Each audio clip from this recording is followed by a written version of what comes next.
Welcome to Issues That Matter. I'm Cynthia Pooler. My guest today is Pippa Bartolotti. And Pippa and I are going to talk about Gaza. You've been writing a lot of stuff on Facebook about Gaza. So,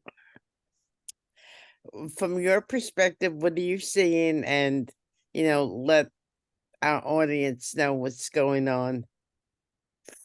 Well, I scan around the media every day. Um, I am of the opinion that your American viewers and listeners do not see what we see in Britain and possibly do not see what is going around the internet at the moment. So, which is why I post quite a lot on Facebook right now, because I have, a lot of lovely American friends, and I know they don't get this news. Um, and it's horrifying. I mean, it's not the sort of thing you can just like. You just look at it and you think, this is unbelievable. This is, shooting babies in the head and all that kind of thing. That happened yesterday at a school in North Gaza, where the men were there was a school where families were taking shelter, and the men were taken outside. The women and the children were all shot in the head. Actually, I don't know what happened to the men, but there is video of the whole thing. And the question is always, where is the International Criminal Court when this happens? You know, Cynthia, we're watching in real time now a genocide. There have always been genocides. It's hard thing to accept, but there have always been genocides in this world. But this is the first time we're seeing it live, and that makes a difference. Um, when previous genocides have taken place, we've only heard about them afterwards. We've seen the reporting, for example, in Rwanda. There was a film about it, but that was all after the event. We didn't really see it happening live. Your Twitter feed wasn't full of the latest news. We didn't even have Twitter then. So this time, there's no excuse in a sense, because although social media will push us all into silos of light thinking people, it is possible to break out of those silos, and so there is no excuse not to know the honesty of what is happening. Mm. So, in my view, what is happening now, in short, is a genocide. We know for sure that Israel is not interested, or let's say the Israeli government is not interested in a two-state solution, in sharing the land with non-Jews, and that includes, as well as Muslims, that includes Christians. There's a large population of Christians in the area. I mean, they were the first religion in the area when you stop to think about it. So the first Christians and their descendants are still there. I think that the what we're seeing is not about religion as much as it is about possession of land, about racism, and about the kind of colonialism that has been fostered by, if you like, the white supremacists, including those who landed at Plymouth Rock and were partly responsible for the decimation of the First Nations populations, Mm. including the Spanish and Portuguese who went to America and killed almost everyone they came across. It happens all across the world. It's horrible and it's unacceptable. And now we can start doing something about it, even if it's just broadcasting, like you are doing right now, Cynthia. You're tackling a difficult subject, and genocide isn't ever an easy subject. I'm partly Jewish. I'm partly a lot of things, so I'm a real mongrel myself. But I feel an affinity with every person in the world, whether they be French or Jewish or Russian or whatever my bloodline is packed up inside me. I feel an affinity for them all, that we all have the right to live unmolested, to live in peace and security. And the Palestinians, unfortunately, are the people who have had none of that for 75 years, since the first massacres in what they called the Nakba back in 1948. Hmm. Tell us a little bit about that. Well, eh, I'll try to simplify it, but in a sense, here we go. The Ottoman Empire was defeated in World War II. The Ottoman Empire consisted of Palestine, Jordan, Syria, that Middle East region. And the British had the mandate for Palestine. Um, and so, in a sense, they gave away a land which wasn't theirs. They gave away the land as long ago as 1917 in what is known as the Balfour Declaration, where Lord Balfour wrote a very short letter to the Zionists, and it starts, "Dear Lord Rothschild," a name that you will be very familiar with. Mm. And it says that, yes, we're all right with the Jewish population moving into Israel. But he did say, as long as it didn't hinder or impede the I can't remember the exact words, but the culture and lives of the resident population, who were the actual Palestinians living in actual Palestine. But of course, that all changed. Nobody stuck to it. Massacre after massacre. These are unarmed people. They weren't expecting their neighbors to turn on them with such violence. They were always living there with Jewish people. I mean, Israel, Palestine was a real hodgepodge of religions. Christians, Zoroastrians. There was just fine, and for the most part, they got along really well until the Zionists moved in. This is our land according to this book, and we're going to have it at any cost. And that's what's going on now. So there's terrible death and suffering in the West Bank as well, but what's going on in Gaza is beyond anything that anyone can consider um, a reasonable uh, a reasonable reaction to what happened on October the 7th. And in fact, on October the 7th, when people asked me what did I think about it, and I just said, well, what took them so long? I've been to Gaza. I've been to Gaza on a good day in something like 2010 or 2011, and it was a hellhole then on even a good day. So I I cannot imagine what those people are going through, to hear the cries of your child buried under the rubble and they can't get them out. I mean, can you imagine to lose so much of your family in bits, to be herded from one side of their country to another and bombed, even in safe places, even in so-called safe places.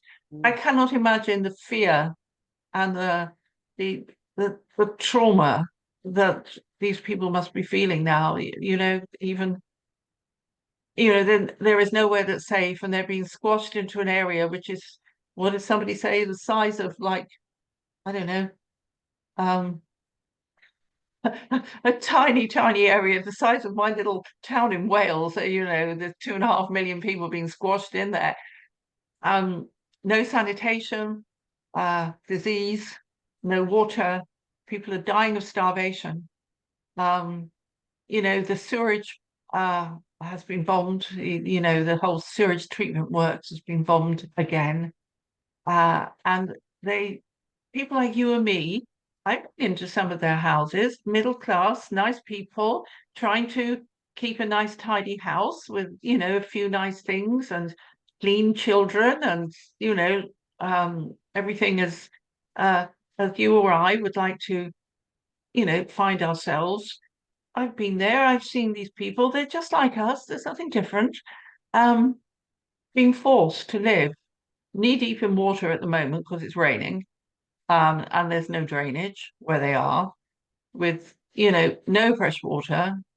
Um, the Israelis tried to bomb the water trucks coming in and the water deliveries. I've seen it scattered all over the ground. I've actually seen the pictures, and the food being destroyed so that they can't get at it. It's unimaginable, Cynthia, unimaginable. And my heart goes out to these people who are suffering in a way that could have been stopped. Okay. And by that I mean the US sends bombs, planes, money, millions, billions in money. The UK is much the same. The US could say, stop this right now, stop the money, stop the weapons, stop it all, remove the aircraft carriers and their warships from the Mediterranean, and say, right, we won't support you if you continue like this. But they don't do that. By supporting Israel, they're supporting the killing of tens of thousands of totally innocent people and babies. It's it's it's not supportable. You had posted something on Facebook that there's no holiday spirit, no Christmas spirit in in Gaza. That has to be terrible. It has to be terrible. Even in America, people have lost the feeling of peace on earth and Christmas and goodwill to men and stuff. So it must be a million times worse in Gaza. Absolutely. Um, there is no Christmas.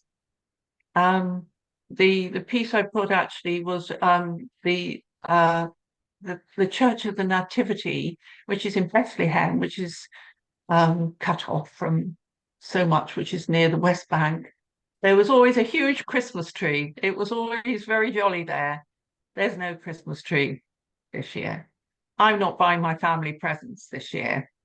It's not about money. I'm giving the money to the Palestinian organizations, the medical aid for Palestine and so on. I just said, look, there's nothing to celebrate. We'll have a lovely meal together, but beyond that, we have to. Our sense of humanity stops us being overjoyed. Oh boy. So there's been calls in this country that I've seen on the news, for not Netanyahu. He's not very popular there, but this is a continuing thing with him, right? Yes, Netanyahu will hang on to power at all costs. He's a wicked, wicked man and a crook. He's got charges of fraud against him, but just like in the US, when you're a sitting president, they can't actually serve those charges. So he is hanging on to power at all costs, and the Palestinians are paying for that because in order to get into power, he's done deals with the far right in Israel. By that I mean the Zionists, the settler class, who are vicious, and he's done deals with them just so he can stay into power. And the Israelis don't get what we get. I mean, their news is totally filtered. It's very hard for them to understand what's going on in Gaza, and that sounds stupid because they're so close. I mean, it's just a tiny strip of land, but it is filtered. Plus, there is even worse. I mean, there's a Telegram channel called 72 Virgins, which the Israeli occupation force posts some of the most vile and inhuman work that they do against Palestinian people, dragging them through the streets, tying them to cars. All this is on this Telegram feed.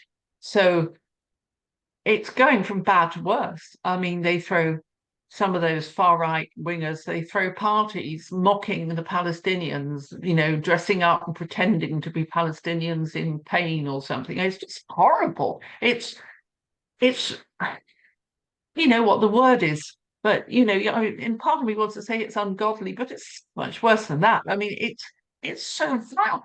Animal behaves in that way. These are just like the worst of what humans can offer, and they're in a position of power. This is the scary thing. Worse than that, they are putting other Jews around the world in extreme danger. I'm sure this call about anti-Semitism is at least in part right, because what's happening in Israel is turning people against all Jews, and that's not fair, because all Jews are not like that. All Jews would rather not live, most Jews would rather not live in Israel, to be honest. There's more Jews in America than there are in Israel. Mhm. So he's putting them under horrible danger just for personal gain and ambition, and honestly, I don't have, I'm a writer, I don't even have the vocabulary to explain how vile I think the Israeli government is at this moment. Mm. So, do you see this as a protracted war, or do you think there might be a settlement and to stop the violence sooner than later? Well, it's one of several ways it can go, to be perfectly honest. If I was to wish upon a star, I'd wish for peace for the Palestinians. I wish for them security. I wish for them, a steady, honest, ordinary life on an ordinary piece of land. But that isn't going to happen.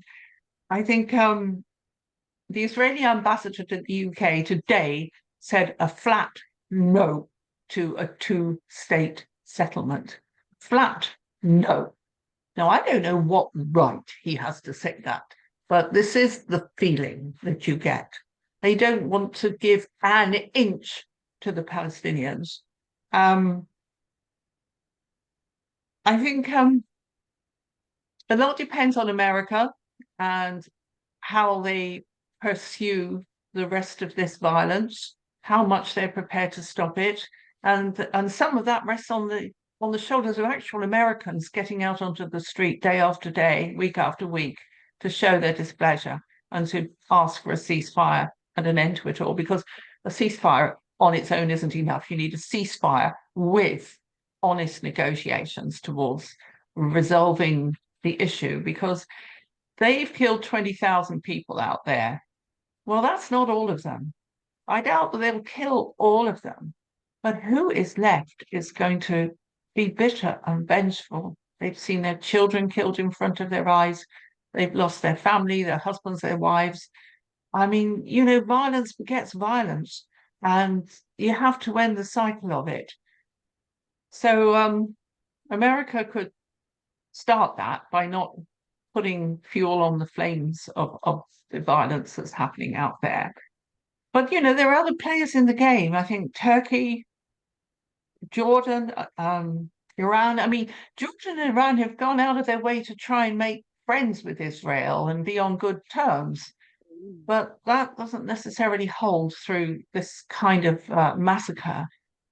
So again, I think you can see that these are quite powerful countries. I mean, Turkey has probably the largest army in the world. Um, Iran has got a lot of weapons. You put those two countries together and you have a fighting force, and all hell could break loose. And it won't just be Palestinians will be lamenting, it'll be innocent people all over the region, just in the way that Iraq was largely the death of almost 1 million innocent people. You will see something similar. So it's no good saying it's got to get worse before it gets better. I really don't want that to happen, because the death toll will be immeasurable with the kind of weapons we have, invented to make even better jobs of killing each other.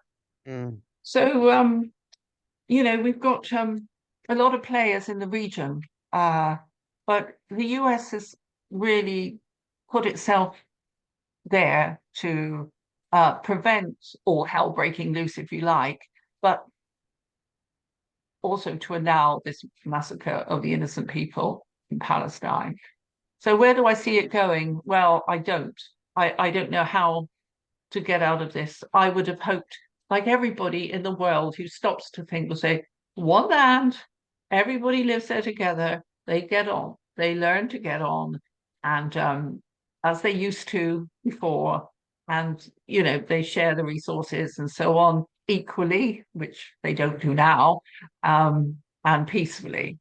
But with these the advent of the right, the Zionists and the settlers, I don't see an easy way out for the Palestinians, to be honest. And nobody is being very helpful in terms of agreements to bring about an end to this particular dreadful scenario we're watching day by day. Can the Palestinians leave Gaza? Well, they haven't been able to. It's been an open air prison or worse. I think I'll stick my neck out and say actually it's been an open air concentration camp.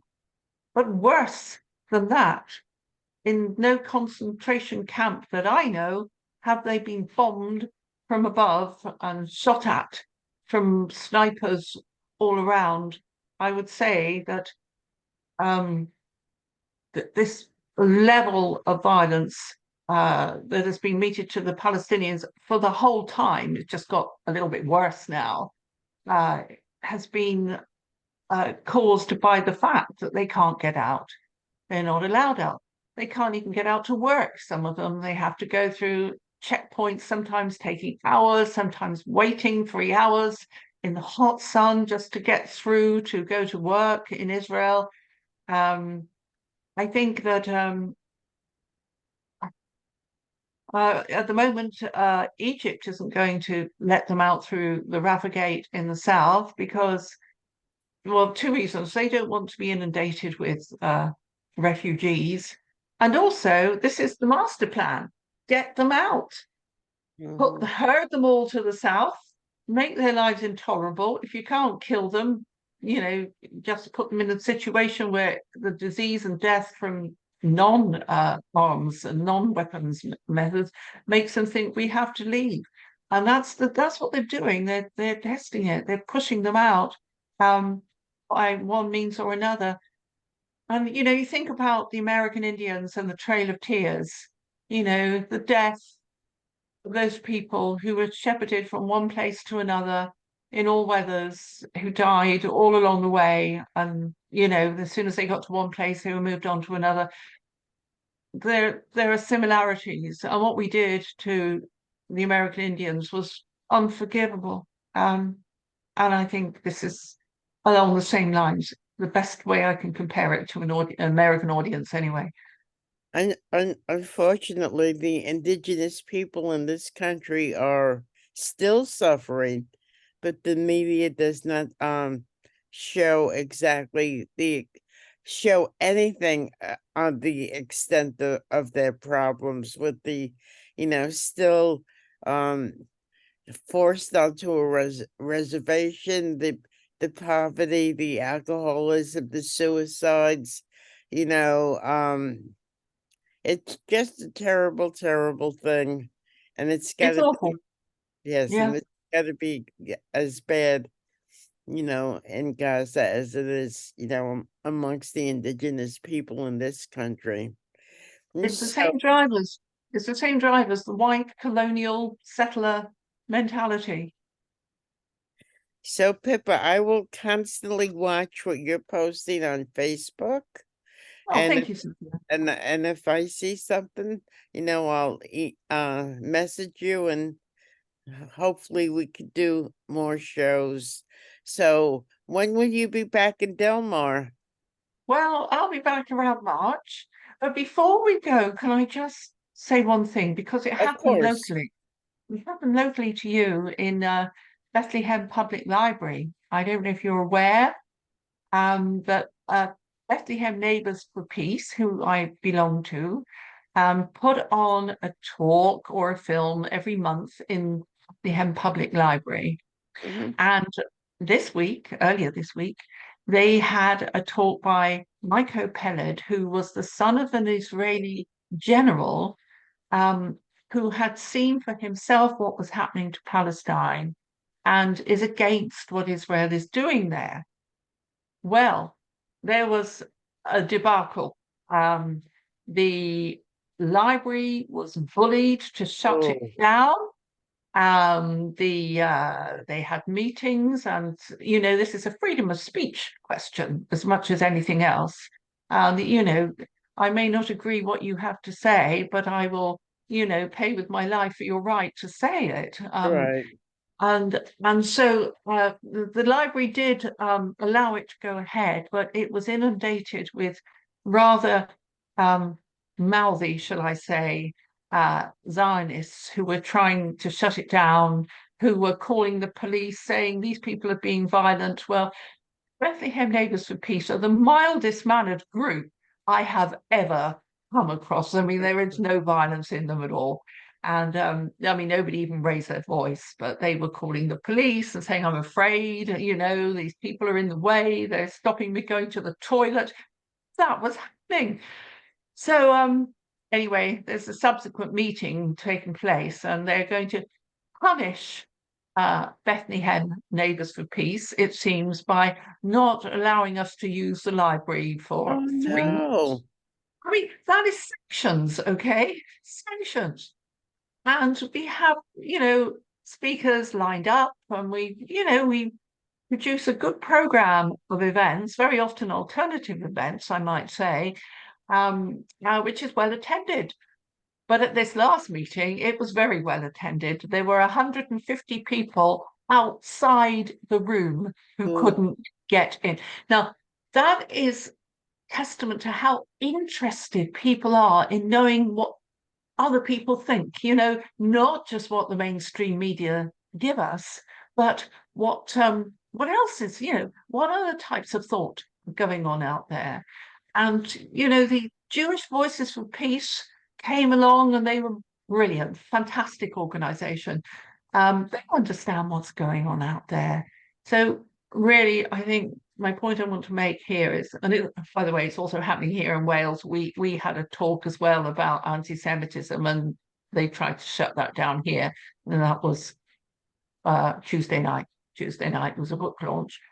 Um, so what I'm trying to say is there seems to be a worldwide campaign by these far-right Zionists to shut down alternative thought. And that's very scary. And so through you and your program, I would like to say to the directors of Bethlehem or the trustees of Bethlehem Public Library, uphold the First Amendment rights, uphold the right to freedom of speech, uphold the right to non-violent gatherings of every point of view, and look at Bethlehem Neighbours for Peace for what they actually are, and not what people say they are. It's a mild-mannered organisation that goes out every Monday night with their placards, as you well right. know because you've Yeah. been amongst us. Yeah. And that's the level of it. So the directors and trustees of the library have been bullied, and I'm feared that they will buckle under the pressure of these bullies. There's no other word for them. And we need to rise above that. Wow. Wow. So Pippa, I wish you and Joe I know it's a cliche, but I hope you guys have a wonderful, Christmas and Hanukkah season. And we'll be talking again soon. Yes, thank you very much for having me on, And Cynthia. thank You have a really good holiday too. thank you. So you've been listening to Pippa Bartolotto, and I'm Cynthia Bartolotti, sorry. And I'm Cynthia Pooler. This is issues that matter. And if you like this show, please subscribe to my YouTube channel. Pippa, it's always a pleasure talking with you. And thank you, everybody, for listening. Have a wonderful day.